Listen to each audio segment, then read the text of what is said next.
Assalamualaikum warahmatullahi taala wabarakatuh. Alhamdulillahirabbil alamin wassalatu wassalamu ala asyrafil anbiya'i wal mursalin wa ala alihi washabihi ajmain.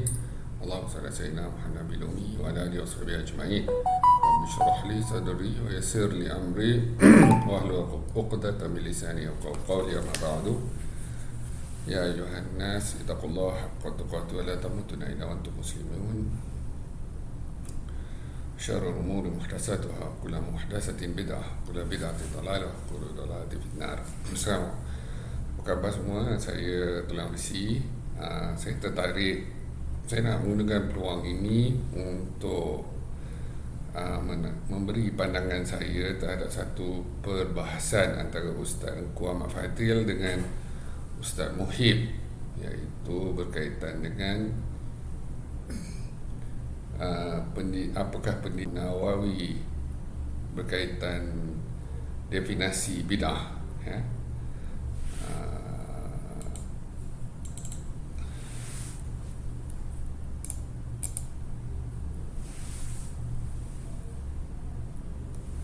Okey. Videonya boleh didapat di sini. Tengok, lihat cursor saya, ya. facebook.com watch, ya. Jadi copy paste saja link ni dan kita akan dapat video ni. Jadi dari video saya ambil keratan, ya, keratan video tu.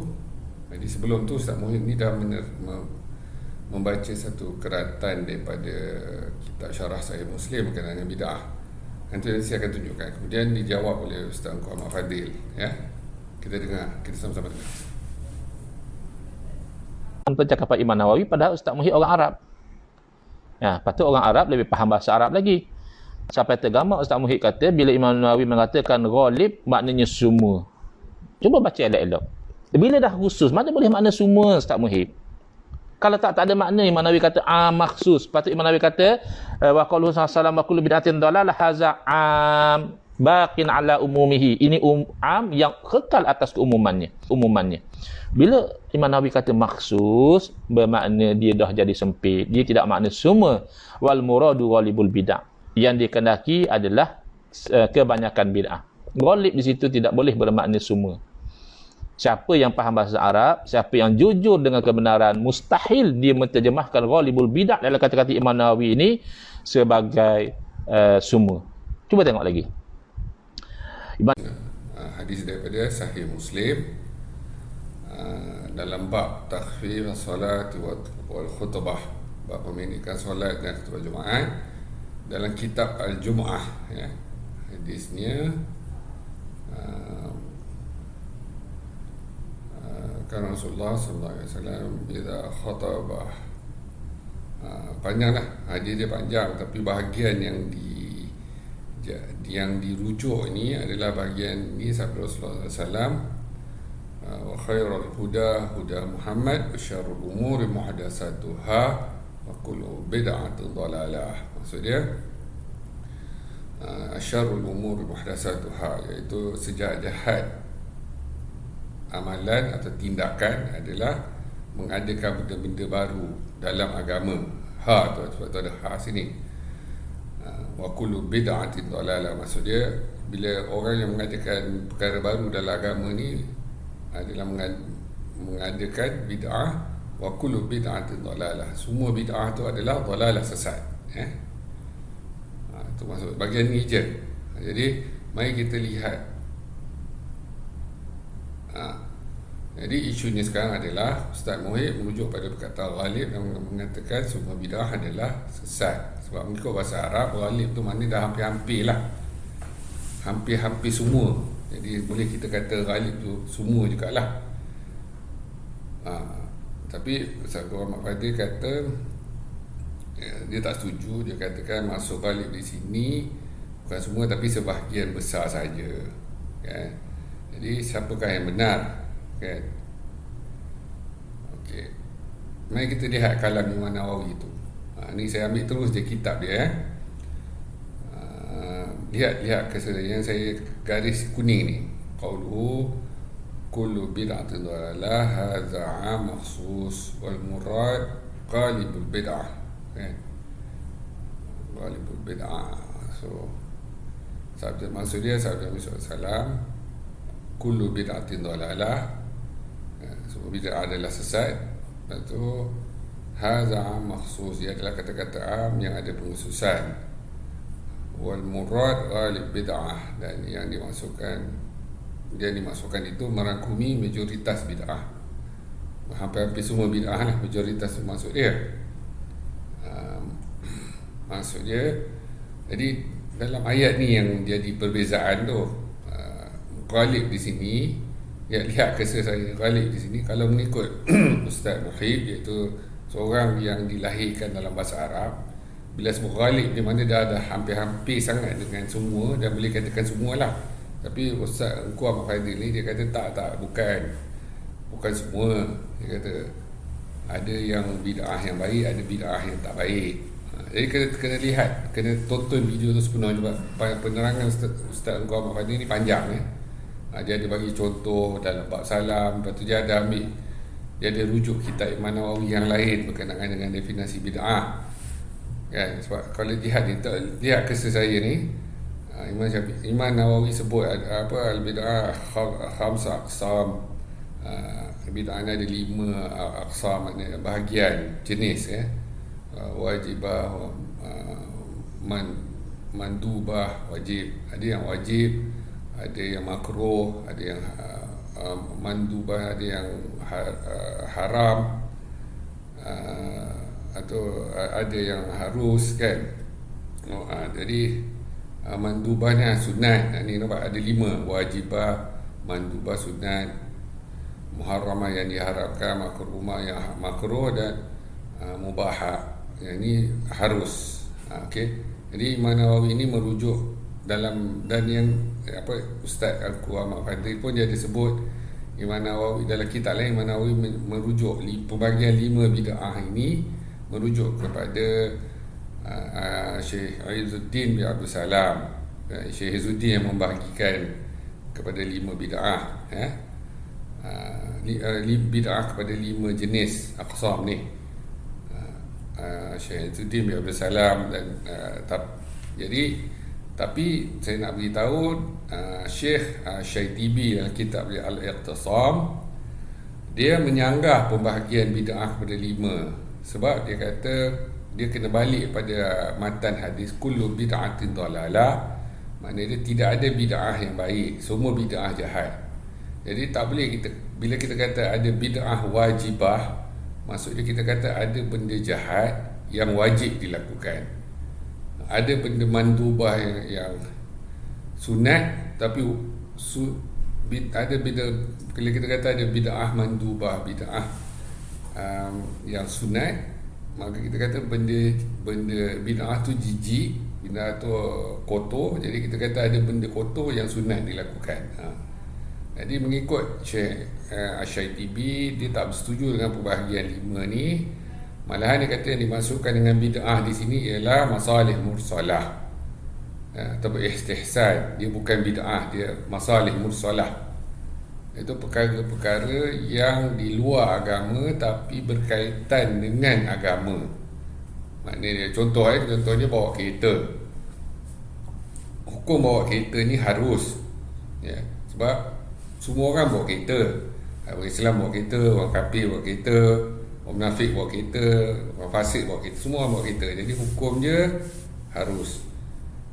Tapi bila kita gunakan bawa kereta untuk pergi masjid, jadi bawa kereta tu jadi ibadah, dapat pahala ya. Tapi hukum bawa kereta tu asalnya ialah harus ya. Dia berbeza dengan solat. Solat orang kafir tak buat, orang fasik tak buat ya. Orang kafir lah ya, dia tak buat solat. Solat ni untuk orang Islam je, betul? Jadi hukum solat ialah sunat ataupun wajib, dapat pahala. Hukum asal dia sebab hanya orang Islam buat. Orang bukan Islam, dia tak buat solat sebab itu bukan untuk dia. Jadi yang perkara-perkara seperti solat, puasa, doa ni semua, ini terletak bawah bidang agama. Maka untuk untuk kata satu tu solat tu ibadah ke tidak, mesti ada nas, mesti datang dari Nabi, mesti Nabi yang cakap. Ya. Seperti contoh je lah, pasal hanya Nabi aja yang tahu hal-hal berkaitan dengan ghaibiyat. Sebagai contoh, waktu Nabi naik ke Mi'raj, dia jumpa dengan Nabi Ibrahim. Nabi Ibrahim kata, bila kamu baca subhanallah, alhamdulillah, wa la ilaha illallah, Allahu akbar, maka akan ditanam pokok-pokok dalam syurga untuk kamu. Kata Nabi Ibrahim tunjuk pada Nabi Muhammad, bila baca ni nanti akan ada pokok dalam syurga. Jadi perkara macam tu kita tak tahu, kita tak boleh tahu, sebab yang tu adalah ghaibiyat. Hanya Nabi SAW saja yang tahu. Maka hanya bila kita nak buat sesuatu ibadah, mesti ada rujukan daripada Nabi SAW. Sebab kita takkan tahu mana ibadah yang mendatangkan syurga kepada kita, mendatangkan pokok dalam syurga. Misalnya Sayyidina Bilal, lepas dia ambil wuduk, dia akan sembahyang 2 rakaat. Nabi SAW dengar tapak kaki Bilal dalam syurga.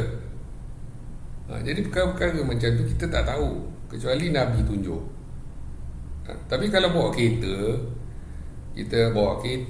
kita pasang mic, kita tulis dalam buku nota, banyak benda duniawi ni kita boleh tahu. Kita boleh tahu sendiri, kita boleh buat sendiri. Dan kita tak perlu wahyu daripada Allah untuk tahu buat benda-benda ni. Jadi balik pada pembagian bid'ah syaitan. Itu panjang lah, nanti kita bincang. Yang tu kita boleh buat satu topik lain. Jadi rujukan saya ni kitab Syarah Sahih Muslim. Tengok kesal saya, rujukan kitab Syarah Sahih Muslim halaman 566, terbitan Baitul Iftiqar Dauliyah Jordan. Kitab ni bagus sebab senang nak rujuk perpecahan. Saya sukalah, format ni cukup cantik.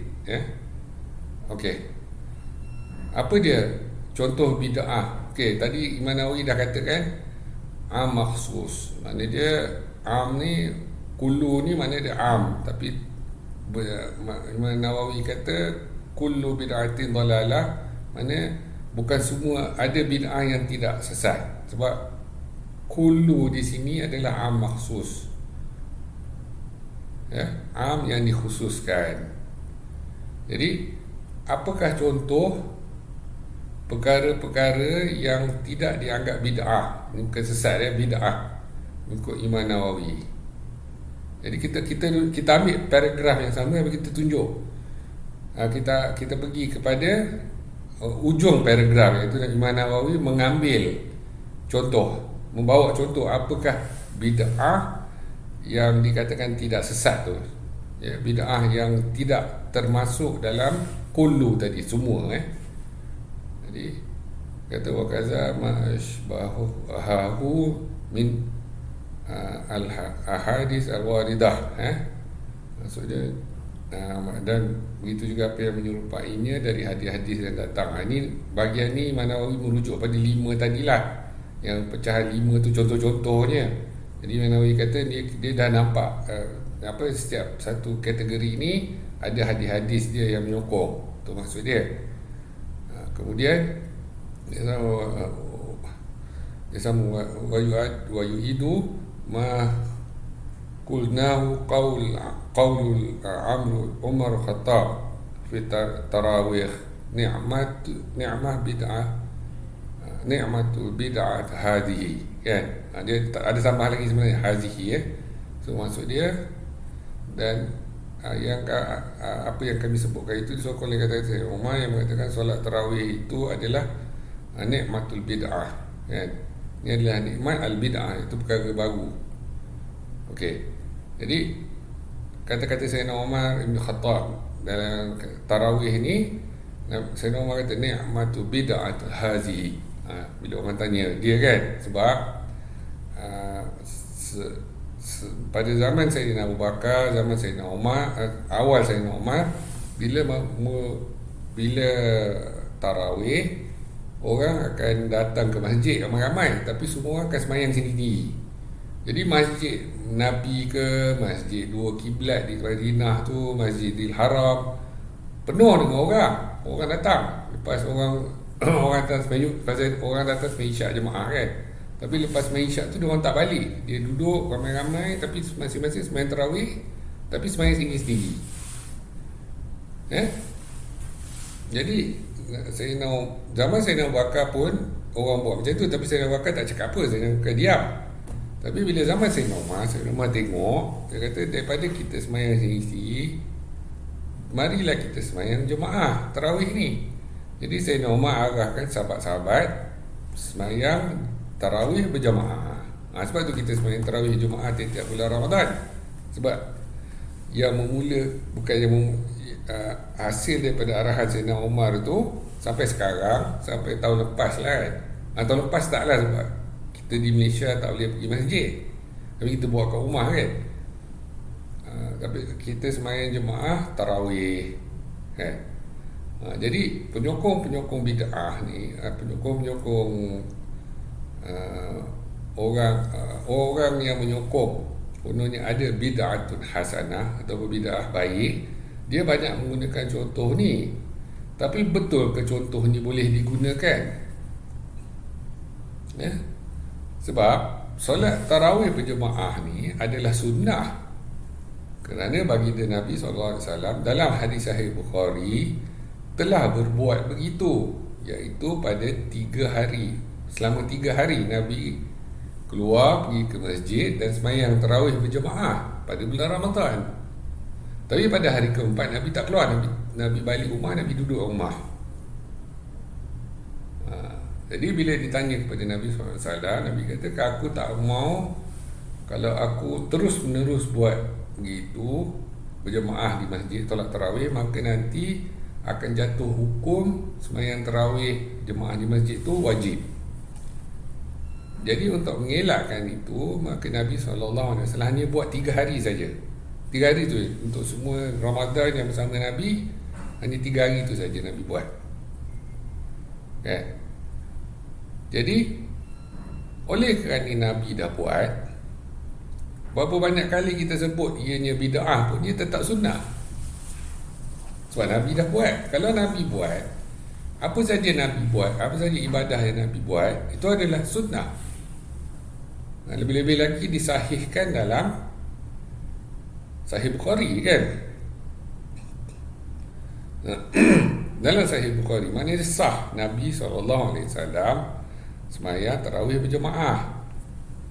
Walaupun lepas tu Nabi berhentikan. Jadi selepas Nabi berhentikan tu, jadi tak ada lagi sembahyang tarawih jemaah lah, sebab Nabi berhentikan tujuan untuk mengelakkan tarawih berjemaah tu dihukum sebagai wajib. Berbeza dengan sembahyang jemaah yang lain. Nabi berhenti. Nabi berhenti sembahyang hanya 3 hari, lepas tu stop. Kemudian datang zaman Sayyidina Abu Bakar Siddiq, Sayyidina Abu Bakar teruskan apa yang Nabi buat. Jadi tak ada sembahyang jemaah. Di awal pemerintahan Sayyidina Umar pun macam tu juga. Hanya di pertengahan pemerintahan Sayyidina Umar tu barulah terdetik hati Sayyidina Umar untuk menghidupkan balik sunnah yang telah berhenti. Bukan Sayyidina Umar mengadakan bid'ah yang baru, ibadah yang baru. Sayyidina Umar hanya nak menghidupkan balik sunnah yang dimulai oleh yang ditunjuk oleh Nabi SAW. Yang dimasukkan dengan bid'ah ni ialah benda baru yang sebelum Sayyidina Umar ini tidak dilakukan oleh para sahabat. Yang ini hanya bid'ah dari segi bahasa. Jadi kesimpulannya ialah yang dimaksudkan dengan bid'ah, yang dimaksudkan oleh Imam Nawawi, bid'ah yang tak tergolong bawah dalam perkataan kullu tu, semua tu adalah bid'ah yang jenis macam ni, iaitu bid'ah yang ada hadis. Itu sebut al-hadis waridah ni. Bid'ah yang ada hadis yang menyokongnya, tapi dianggap bid'ah sebab ianya dianggap bid'ah dari segi bahasa. Ya. Hanya dari segi bahasa, tapi dari segi istilah dia tetap sunnah sebab dia dilakukan oleh Nabi SAW.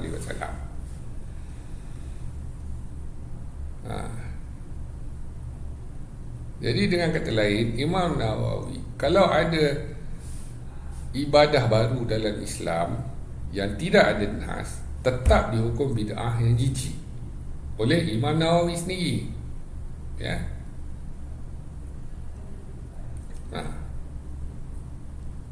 Okey. Apa bukti dia? Nanti mesti abang tanya apa bukti dia yang Imam Nawawi rahimahullah membid'ahkan perkara-perkara yang tidak ada nas. Dan apa buktinya Imam Nawawi tidak menyokong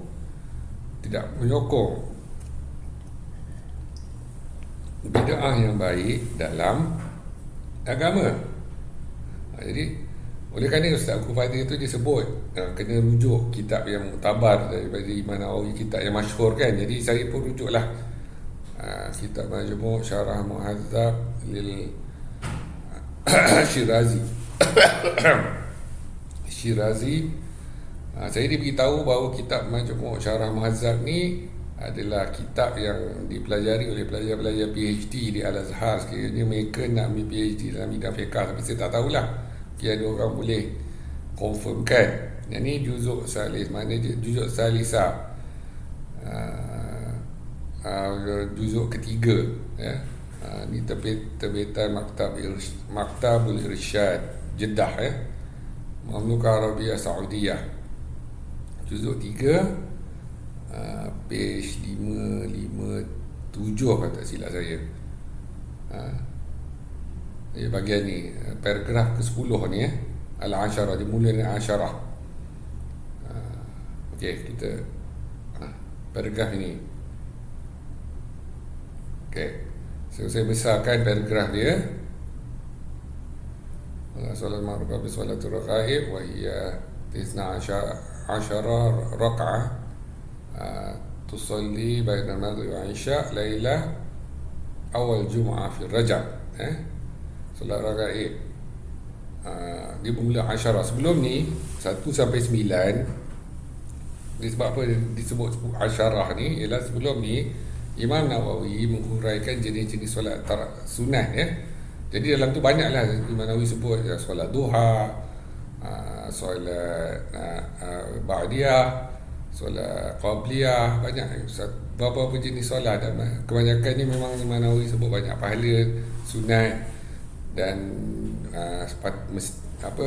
digalakkan, dilakukan. Jadi kaifiat dia Imam Nawawi teranglah sebab dia kan alim, jadi dia Imam Nawawi kongsi ilmu dia. Tapi dalam para yang ke-10 ni, as-salatu ma'rufah ni, jadi dinamakan solat ni solat raqaib. Dia mula dengan as-salat ma'rufah, habis salatul raqaib, lepas tu dia sebut lagi wassalat, jadi fi Rajab. Kemudian salatul lail nisfu Sya'ban, mi'at raka'ah, itu solat malam nisfu Sya'ban 100 rakaat, kan. Jadi apa kena dua-dua solat ni? Wahatan was-salatan bid'atan wa munkaran qabihatan, ya. Wahatan, kedua-dua solat ni bid'atan, dia adalah bid'ah. Bid'atan dia talib ni masa dua lah, sifat dia dua, kan. Munkaran, dia adalah mungkar, ya. Mungkar, qabihatan, jijik. Jijik, ya. Jadi apa kata Imam Nawawi, dua-dua solat ni adalah, kedua-dua solat ni adalah bid'ah yang mungkar, bid'ah mungkar dan jijik. qabihatan. Susah nak translate lah sebab dia bid'atan wa munkaran qabihatan. Bukan zakat dia mungkar, dia jijik. Dia bid'ah, dia mungkar, dia jijik. Ni solat ni. Ni bukan cerita pasal najis. Ni Imam Nawawi bukan cerita pasal najis. Dalam section ni, sebab syarah mazhab ni soal jawab, fatwa, macam fatwa. Orang tanya Imam Nawawi jawab. Orang tanya Imam Nawawi jawab. Jadi ni Imam Nawawi cerita pasal solat. Solat sunat, iaitu solat raghaib ni. Solat raghaib dengan solat nisfu Sya'ban. Solat lailah malam nisfu Sya'ban, solatul lailah nisfu Sya'ban, malam nisfu Sya'ban, 100 rakaat. Dengan kata lain, siapa-siapa yang buat solat ni, dia telah berbuat perkara yang mungkar dan jijik, dia dapat dosa. Dia dapat kesesatan, mungkar bukan fasik, mungkar. Dia sesat, dia jadi mungkar. Dia boleh bawa kepada, lepas tu dia buat benda jijik.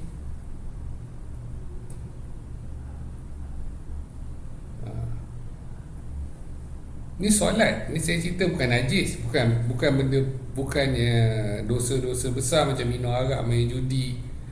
Bukan, ni solat. Sekali lagi saya sebut, ni cerita pasal buat solat, pasal mengerjakan solat. Jadi sama taraf orang yang mengerjakan solat dua-dua solat sunat ni dengan orang yang minum arak, orang yang berzina. Sebab mungkar kan. Jadi bukan setakat tu Imam Nawawi tambah lagi, wala yuftara bi dhikrihuma fi kitab quwwatul qulub, qutul qulub. Dan jangan terpedaya kerana ia tercatat dalam kitab Qutul Qulub Abu Talib Al-Makki. Ini kitab tasawuf Ini kitab induk tasawuf, Qutul Qulub ni. Banyak kitab-kitab tasawuf lain dia jadikan rujukan jadikan kitab Abu Talib Al-Makki ni sebagai kitab rujukan. Dia tak ada sebut Abu Talib Al-Makki kat sini, saya yang tambah. Jangan terpedaya. Dan juga wa ihya ulumuddin, dan tercatat dalam kitab Ihya Ulumuddin oleh Imam Ghazali. Artinya kitab tasawuf ni banyak benda bid'ah, mungkar, jijik. Dia kalau ada dalam dan kitab tasawuf paling besar yang selalu orang sebut, yang selalu ustaz-ustaz masjid selalu sebut dengan bangga, dengan rujukan yang kebanggaan lah, ialah kitab Ihya Ulumuddin. Dan Imam Nawawi membuktikan bahawa Ihya Ulumuddin tu pun mengandungi amalan-amalan yang jijik dan mungkar. Yang ni kita sebut pasal amalan tau. Kita sebut pasal amalan, solat, zikir. Ini baru satu contoh, dua contoh lah. Banyak lagi dalam kitab Qutul Qulub dengan Ihya Ulumuddin. Sebab mereka masukkan amalan-amalan atau zikir-zikir atau doa-doa yang tidak ada nas yang sarih, yang jelas, ataupun tidak ada nas yang sahih daripada Nabi SAW. Sebab tu orang-orang tasawuf ni, kalau kita tengok macam Habib-Habib yang ceramah kat luar ni kan, macam ramai ustaz-ustaz yang kat luar ni, dia akan ceramah, dia akan cuba pertahan sungguh-sungguh penggunaan hadis daif. Bila kita sebut hadis ni daif, kita boleh pakai hadis daif kerana hadis daif ini adalah dalam fadailul a'mal. Kemudian yang saya seronok tu, daif ini adalah dalam fadailul a'mal. Kemudian yang saya seronok tu, bermati-matian dia cuba nak pertahan hadis-hadis palsu. Oh, dia kata ni bukan hadis palsu, ni sebenarnya hadis daif. Dia daif aja. Hadis daif kalau dia bercanggah dengan hadis sahih atau hadis hasan, hadis daif tu automatik jadi hadis mungkar. Seperti contohnya hadis Nur Muhammad, dia akan ceritalah, ulama dia akan cerita hadis Nur Muhammad ni bukan maudhu', bukan palsu, tapi daif.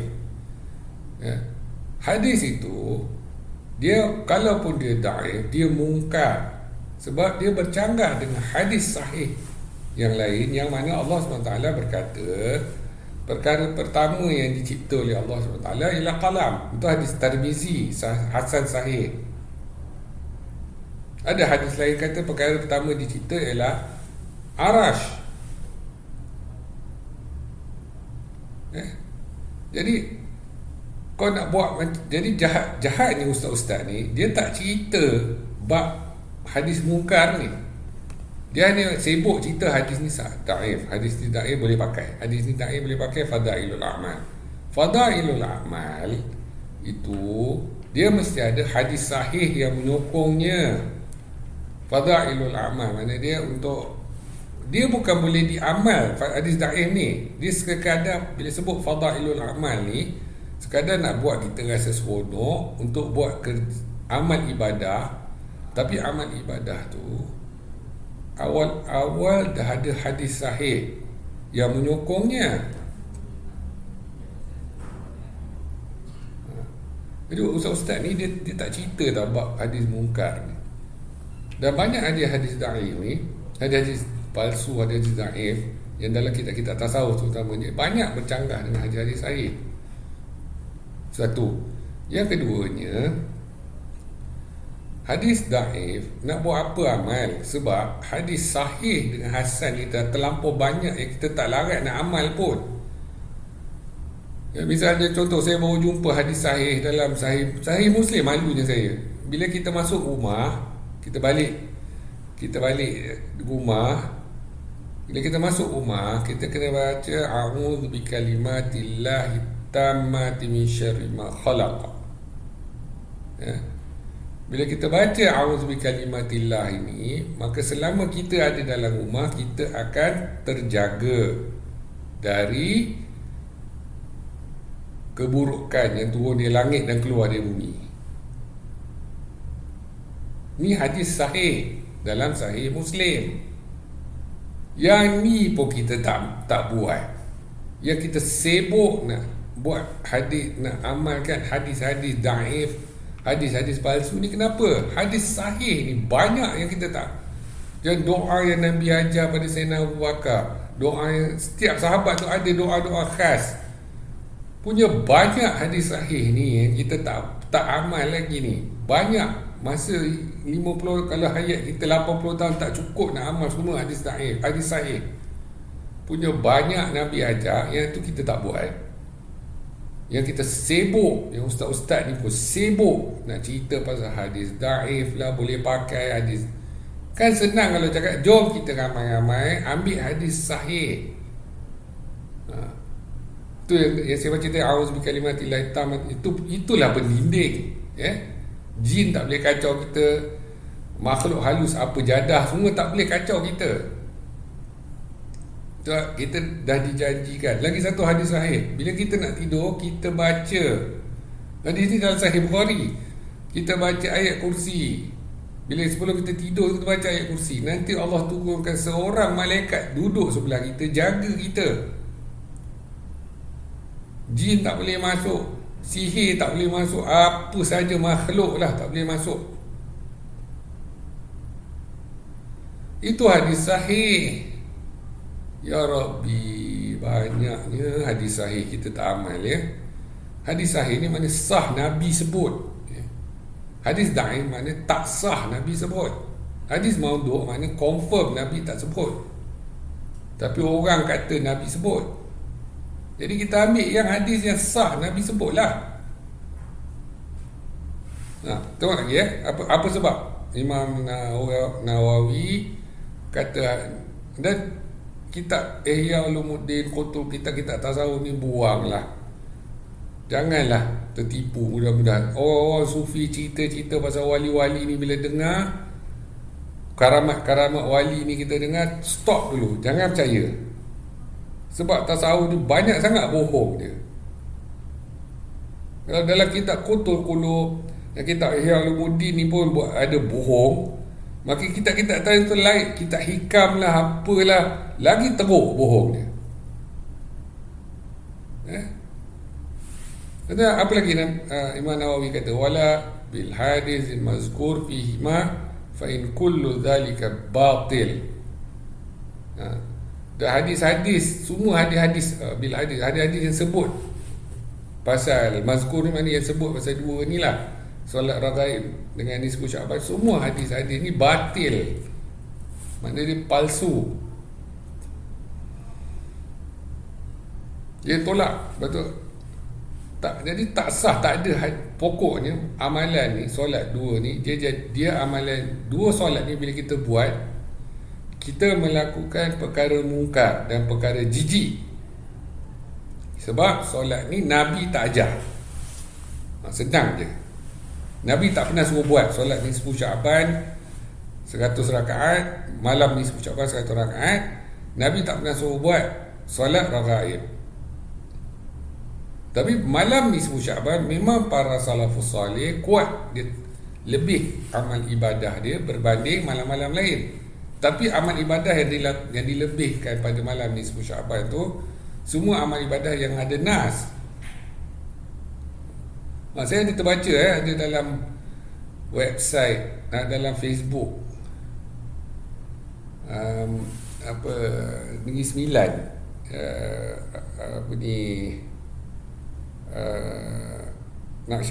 tarikat Ahmadiyah. Jadi dia panggil, dia bawa dekat berapa ratus orang duduk, bersuluk lah, berkhalwat, lepas tu berzikir Allah. Jadi dia kata tujuannya sampai satu tahap nanti, dalam bila dia bernafas pun dia akan sebut Allah. Kemudian saya cakap kat dia, benda ni Nabi tak ajar. Yang Nabi ajar, bangkit 1/3 malam dan beribadah. Itu dia khalwat yang Nabi ajar. Zikir Allah ni pun Nabi tak ajar. Jadi yang kau nak bermati-matian, buang masa buat benda yang Nabi tak ajar, baik kau habiskan masa buat benda yang Nabi ajar. Bila buat benda yang Nabi tak ajar, itulah datang dia ni, wahatan bid'atan munkaran qabihatan, ikut Imam Nawawi. Jadi sia-sialah buat benda tu semua. Buat benda mungkar, Allah bencilah. Sama lah orang yang buat solat raghaib dengan nisfu Syaban ni, dia buat solat dua ni, Allah makin benci pada dia. Dia buat benda yang Allah benci ke dia. Buat apa?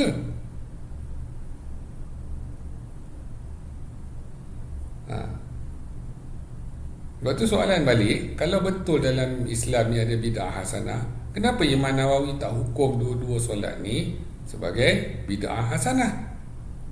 Kenapa Imam Nawawi kata bid'atan mungkaran qabihatan, bid'ah yang mungkar dan jijik? Ini sebut tadi ni. Jadi di sisi Imam Nawawi, apa saja amal ibadah yang mana siapa buat tu confirm dapat pahala, yang mana siapa buat tu merapatkan diri dengan Allah, mana orang buat solat ni tu dapat pahala, kan? Sebab tu orang kafir tak solat, sebab orang kafir tak dapat pahala, dan dia pun tahu dia tak dapat pahala, dan dia pun tak percaya. Orang yang solat ni, amal ibadah ni hanyalah orang Islam. Jadi ibadah yang di sini yang tiada usul dalam Al-Quran, hadis, dalam ijma', qiyas, ataupun dalam amalan para sahabat dan tabi'in dan tabi'in, maka dia adalah bid'ah yang qabihatan mungkaran, jijik dan mungkar. Termasuklah bid'ah ni lah yang dirujuk oleh, yang disebut oleh Nabi, kullu bid'atin dalalah wa kullu dalalatin finnar, dan masuk neraka. Yalah, buat benda mungkar masuk neraka lah. Ni ibadah, amal ibadah yang bila kita buat kita masuk neraka. Dia amal ibadah tapi kita buat kita masuk neraka. Sebab amal ibadah ni manusia buat, bukan Allah suruh, bukan Nabi suruh. Manusia buat, kita buat. Manusia buat, lepas tu manusia tu kata ni daripada Allah, kan?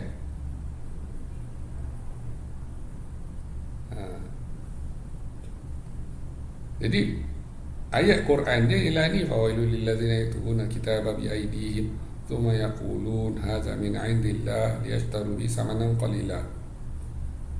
Celakalah mereka yang menulis dengan tangan-tangan mereka kitab dan mengatakan ianya adalah dari Allah untuk dijual dengan harga yang sedikit.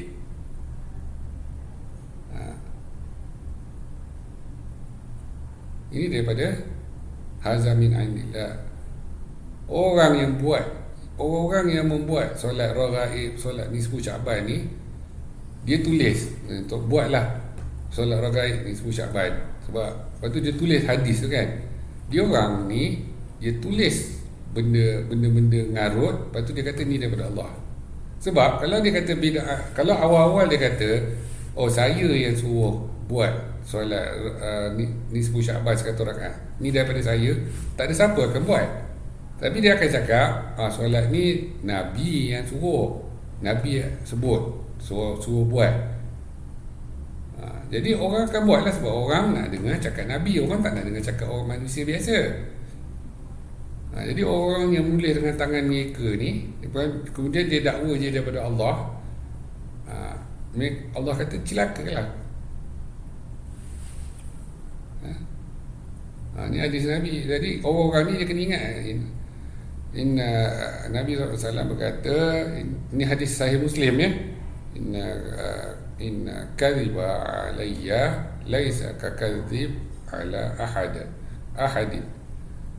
Sesungguhnya yang berkata bohong ke atas nama aku, alayya ni atas nama aku, dia tak sama, dia tak macam cakap bohong atas nama orang lain ya. Man kadzaba alayya mu'tamidan falyatabawwa maq'adahu minan nar. Siapa yang sebab apa? Siapa yang berbohong atas nama aku, maka tempatnya telah sah dalam neraka. Jadi apa Nabi nak cakap?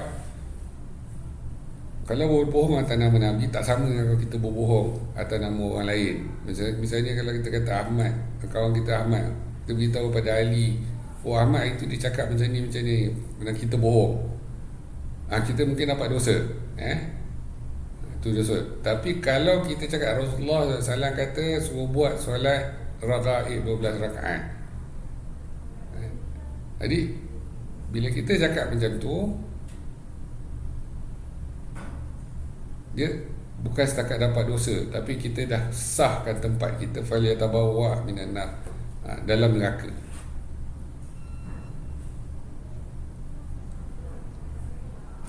Kalau kita bohong atas sahabat kita yang lain tu, kalau dia maafkan kita tak ada masalah. Tapi dalam kes berbohong atas nama Nabi ni, dia mengesahkan tempat dia dalam neraka. Sebab tu kita ulama, dia nak berhukum, nak bercakap tentang hadis, dia akan kata, dia akan sebut hadis ni sahih atau hadis ni hasan. Kalau da'if dia sebut hadis ni da'if, ya? Dan seboleh-boleh dia akan mengelak daripada beramal dengan hadis da'if, sebab hadis da'if tu kita tak tahu betul atau tidak tu. Dan apabila dia bercanggah dengan hadis sahih, maka confirm lah dia bukan daripada Nabi. Hadis Nur Muhammad tu confirm bercanggah dengan, tapi dalam kitab-kitab tasawuf semuanya mengambil Nur Muhammad, semua cerita pasal Nur Muhammad, tapi hadis Nur Muhammad ni semua bercanggah dengan hadis sahih. Jangan main-main ya. Bab bid'ah ni dia berkait dengan bab berbohong atas nama Nabi SAW dan berbohong atas nama Allah SWT. Apabila kita mengajar bid'ah, melakukan bid'ah, maka kita berkata Allah SWT telah berbohong. Sebab Allah kata dalam Al-Quran, Al-yawma akmaltu lakum dinakum, pada hari ini telah aku sempurnakan agama kamu. Dan kita kata Nabi SAW tidak amanah sebab tidak menyampaikan agama. Dia kalau baca kitab-kitab tasawuf, kitab-kitab Syazili,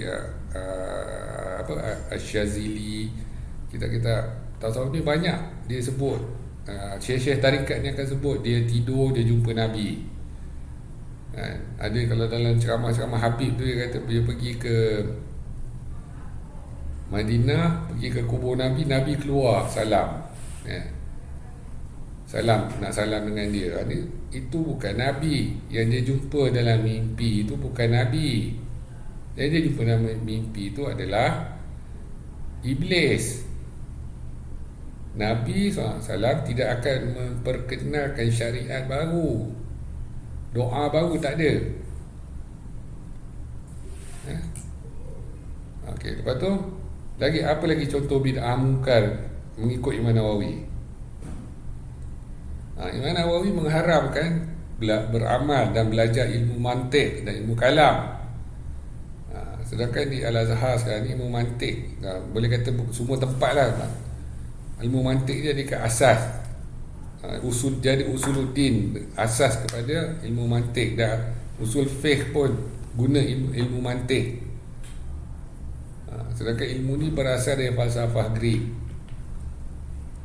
Imam Nawawi antara ulama yang mengharamkan. Lagi satu Imam Ibn Salah. Tadi sebut pasal bertemu dengan Nabi kan. Imam Nawawi ialah antara ulama yang menolak boleh bertemu secara yaqazah. Malahan hadis bermimpi dengan Rasulullah SAW tu pun Imam Nawawi kata itu sekadar para sahabat je. Sebab sahabat dia yang kenal Nabi. Sebab sahabat dia yang bertemu dengan Nabi. Orang lain tak kenal. Orang lain tak kenal tubuh badan fizikal Nabi tu. Sebab orang lain cuma baca daripada hadis. Syaitan dia tak boleh menyerupai Nabi, tapi dia boleh mengaku saya Nabi. Dia tak boleh menyerupai je. Ada banyak kes orang dia mimpi dia jumpa orang badan kulit hitam pakai seluar pendek, datang kat dia kata aku ni Nabi, kau kena ikut cakap aku. Ada. Jadi nak kata boleh percaya ke? Tu ada, sekarang ni ada aliran yang kata hukum rejam ni tak wajib kan, sunat. Imam Nawawi antara yang menentang. Kemudian amalan surah Al-An'am pada 27, ini pun salah satu amalan dia. Dan Imam Nawawi pun antara yang mengatakan ni bid'ah, menolak dan menafikan. Ni pun lagi satu juga, terutama dipopularkan oleh puak-puak Syiah dan Habib-Habib ni. Seboleh-boleh mereka menolak ibu bapa Nabi di dalam neraka, sedangkan ada hadis sahih. Dan Imam An-Nawawi adalah antara ulama yang mengesahkan bahawa ibu bapa Nabi SAW adalah dalam neraka. Dan kitab Syarah Sahih Muslim jugalah. Kesimpulan, maka benarlah apa yang Ustaz Muhib tu kata. Imam Nawawi menghukum semua bid'ah adalah sesat. Sebab tu Imam Nawawi menghukumkan solat raghaib dan nisfu Sya'ban tu bid'ah mungkaran qabihatan. Kalau ada bid'ah yang baik, maka sudah tentulah Imam Nawawi menghukum dua solat tu bid'ah yang baik, bid'ah hasanah. Dan ini juga berarti bid'ah hasanah tu tak wujud dalam Islam.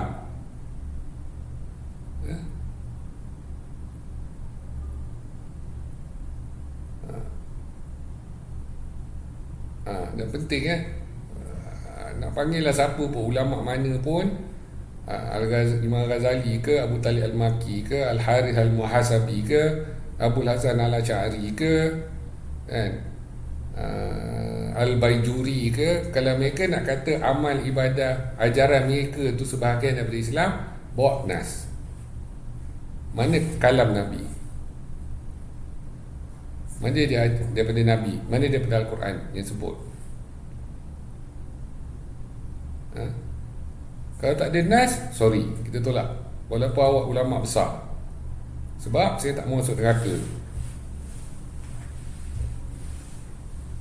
Awak boleh cakap apa saya, awak boleh apa saya, awak tolong bawa nas. Lepas tu yang lagi pelik, kalau amal ibadat awak ni, fahaman awak ni, ajaran awak ni betul, mestilah ada contoh dalam kitab-kitab hadis. Mesti ada para sahabat yang buat. Mesti ada para tabi'in yang buat. Mesti ada para tabi'in yang buat. Misalnya sekarang ni sibuk Allah bila makan, Allah tidak bertempat, kan? Allah bila makan. Yang heran ni tak ada seorang pun salafus salih yang kata Allah tidak bertempat. Tapi puak-puak ni kata Allah suci daripada tempat, kan? Selalu. Jadi kita tanya dia, tolong bawa saya cakap seorang salafus salih daripada 300 tahun pertama Islam, tolong bawa saya seorang daripada salafus salih yang mengatakan Allah tidak bertempat.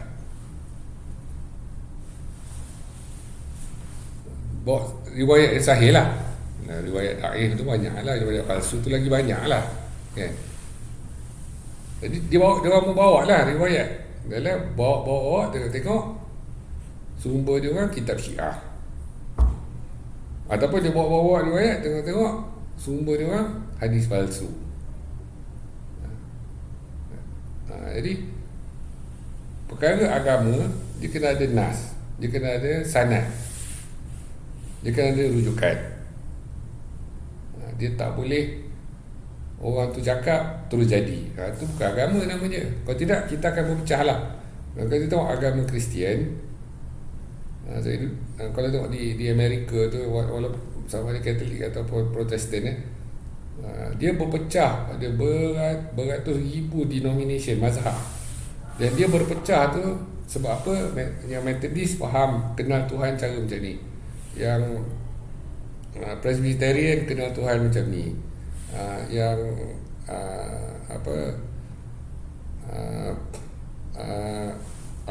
Katolik kenal Tuhan cara macam ni, Baptist kenal Tuhan macam ni. Baptist pun pecah. Dia boleh berpecah. Dalam Kristian dia boleh pecah kerana masing-masing ada tafsiran ataupun kefahaman tentang zat Allah, tentang sifat Allah. Jadi disebabkan perbezaan tu pecah. Sedangkan para salafus salih, dia tak ada perbezaan, tak ada percanggahan. 300 tahun ya Islam, tak ada percanggahan pun tentang sifat Allah, tak ada percanggahan tentang nama Allah. Kefahamannya sama, satu saja. Dia senang je. Jadi bila kita buat benda baru dalam agama, kita masuk neraka. Itu je, habis. Betul Nabi cakap.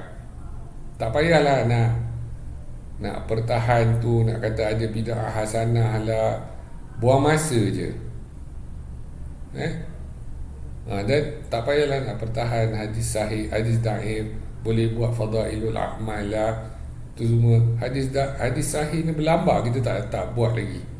Contohnya tadi tu, a'udzu bikalimatillah tammati min syarri ma khalaq. Masuk je rumah kita, balik kerja, baca. Nabi ajar ni. Sahih pula tu dalam Sahih Muslim. Banyaklah zikir yang Nabi ajar, daripada Sahih Muslim, daripada hadis sahih. Banyak sangat. Kita tak larat.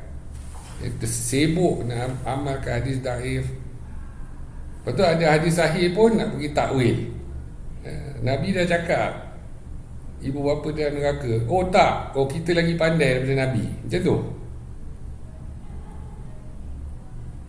Sebab nak pertahankan sangat Habib ni Habib ni contribution dia pada Islam kosong ya. Dia tak ada kitab dia yang kita boleh pakai. Dia tak ada ilmu dia yang kita boleh kongsi. Jadi dia cuma jual kita dia keturunan Nabi. Tapi kalau ibu bapa Nabi SAW pun kerana tidak beriman boleh masuk neraka, duduk dalam neraka. Apa yang hebatnya Habib ni? Habib ni dah beribu tahun beza dia, jauh dah darah dia. Itu pun kalau betul lah dia orang keturunan Nabi. Kalau ibu bapa Nabi pun boleh masuk neraka, ini kan pula Habib ni yang keturunan Nabi ni yang mengakulah. Dah lah dia orang tak ada apa pun yang kita boleh manfaat dari segi ilmu, dari segi hujah, tarak, kosong.